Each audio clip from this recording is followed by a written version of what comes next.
Well, hi guys. Paul here from PABrewNews. Just did our first podcast. Now I'm going to enjoy beer. Relax, enjoy beer, probably watch some more movies.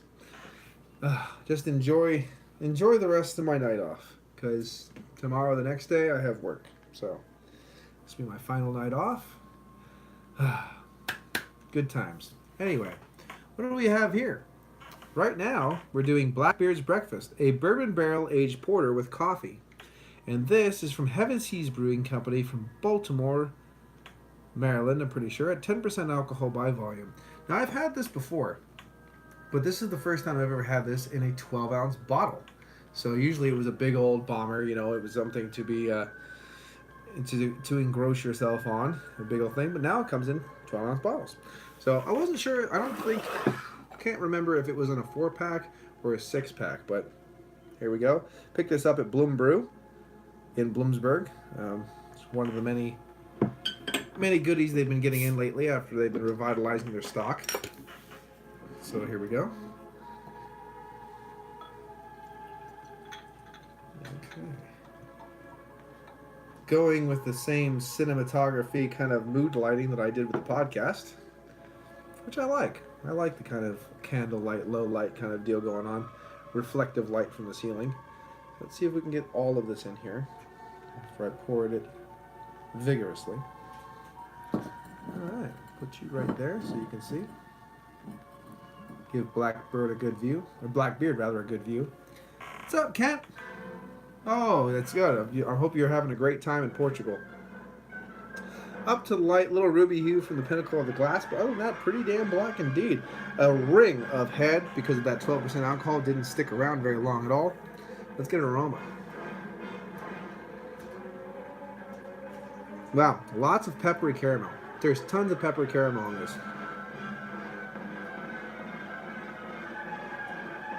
Hint of a cherry and a raisin. Roasty toasty. Little oak tannins coming through as well.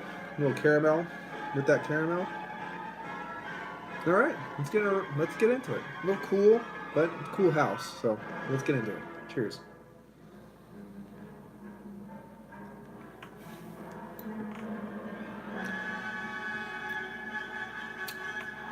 It's a bit thin.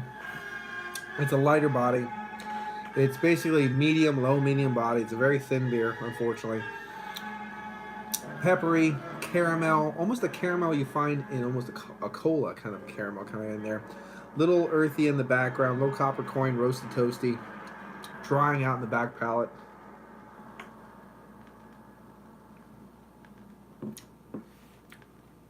Again, a little cherry and a little raisin kind of mixed together, mixed with that peppery caramel bourbon. But I remember being, there's a little bit of baker's chocolate now coming through too also. And a little bit of a nuanced coffee, but nothing really nothing too defined. I would like to say, oh, what's up? Hi, Chris. Love the video, by the way. I remember this being bolder and better. So that's a sad thing.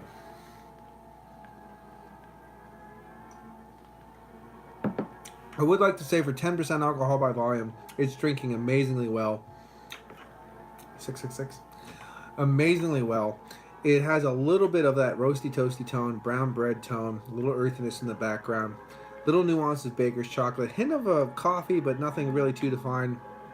A nice little peppery caramel bourbon. Again, a little bit of cherry, little raisin.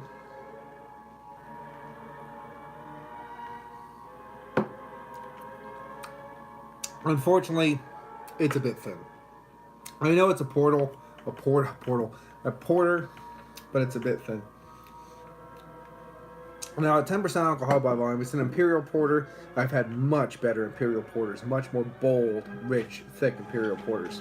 So, and the cats are just scratching those doors and stuff and freaking out. There's food out there, so I don't know why they're bothering me. Everything's too thin. I mean, let's just be honest.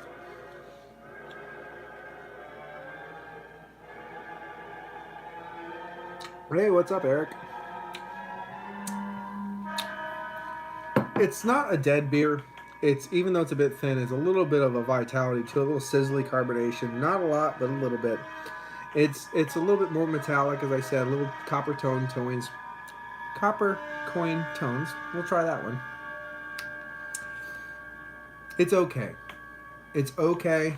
It drinks like a regular porter, like a really regular porter with a little bit of bourbon in it.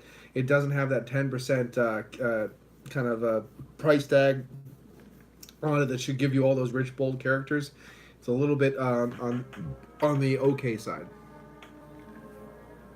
Yeah, Metallica. Boy, they suck.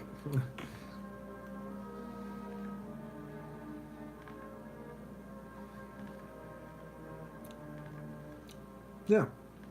Well, unfortunately, as I said, there are some nice tones to this beer. A little bit of nuances with the dark fruits and stuff like that. That is enjoyable. However, a beer as a whole, with the whole thing going on, kind of being judged, it's a little bit on the lackluster side. Now, you can get cronked on this. It's extremely easy to drink.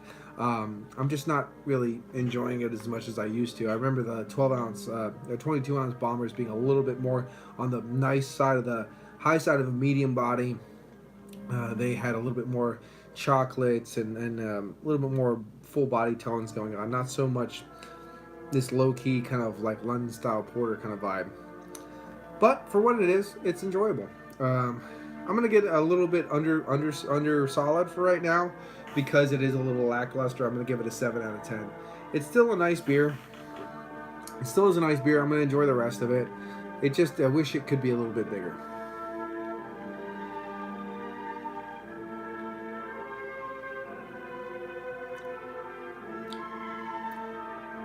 Yeah, just wish there's a little bit more to it.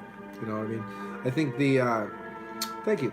I think the earthy tones and those tannic notes, the copper coin tones, they're actually the most predominant tones in the beer, which those are usually supposed to be right, little like nice nuances, and everything, the chocolates and the coffees and all that bourbon, bright bourbon caramel should be the big stars. It's quite reversed. So, that being said, I'm going to give it a 7. But anyway, this has been Paul from PABrewNews. Hope you like the ambient lighting, and I hope you like the podcast, because hopefully there'll be more to come. So anyway, this has been Paul from PABrewNews. Cheers. Watch that finger.